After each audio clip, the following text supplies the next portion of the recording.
Hello everyone, it's mc712, and while this year's E3 wasn't the best, I certainly enjoyed it. Before the main E3 conferences, EA started off the show with the pre-show, which kind of just went into some games like Apex, Battlefield, The Sims, but due to extreme boredom, I didn't really watch the whole show. I just watched some Star Wars parts, and I think the game looks very promising. Hopefully it'll turn out good. We had Microsoft's show, which was okay. It was like kind of boring.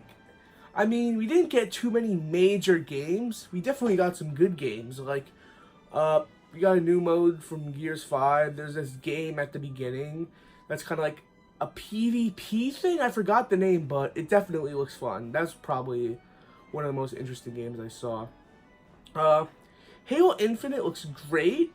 We didn't get any gameplay, but it's still great to see where the game is. At Microsoft's show, we got a $180 controller, and most importantly, we got footage of the new Xbox. And supposedly, it's going to run 8K, 120 FPS, and that is insane. And I don't really even know if PC can do that right now, so that console looks very promising. Halo Infinite will also be launching with that console, so I think that's going to help the console sell well, and it'll definitely be a great addition. So it's already looking to have promising games.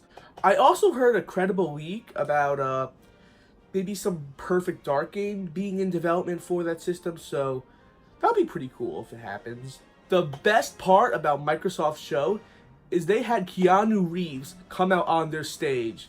I don't think anything could beat that. It was pretty breathtaking. So I am very excited for Cyberpunk. That game looks amazing. I really can't wait for that.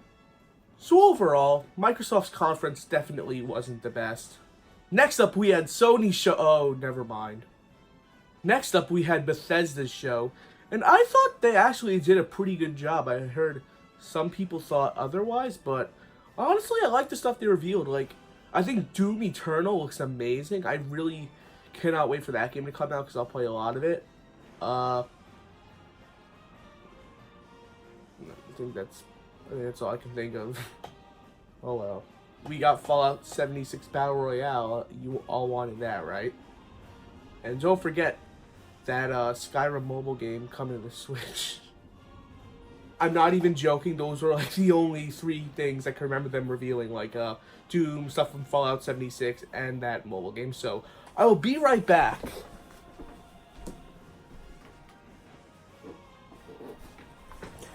Okay, so I am back, and I am not mistaken. That's pretty much it. There was this pretty cool Tokyo game that looks pretty interesting, and they did show off this cool thing, which was called the Horizon, I'm pretty sure. And what it was like them playing Doom on a smartphone at 60 frames per second. I found that interesting, and I think it's gonna be like some streaming service.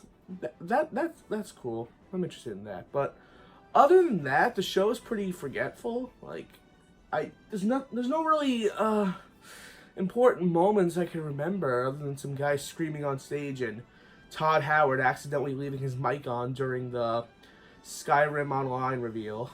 I swear to God, Dad, if you bring him back, I am walking back to my office. Oh, fuck.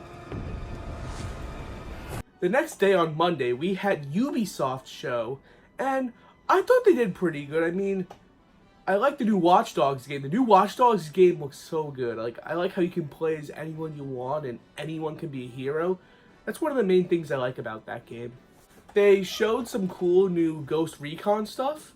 They showed Just Dance, which is still on the original Wii.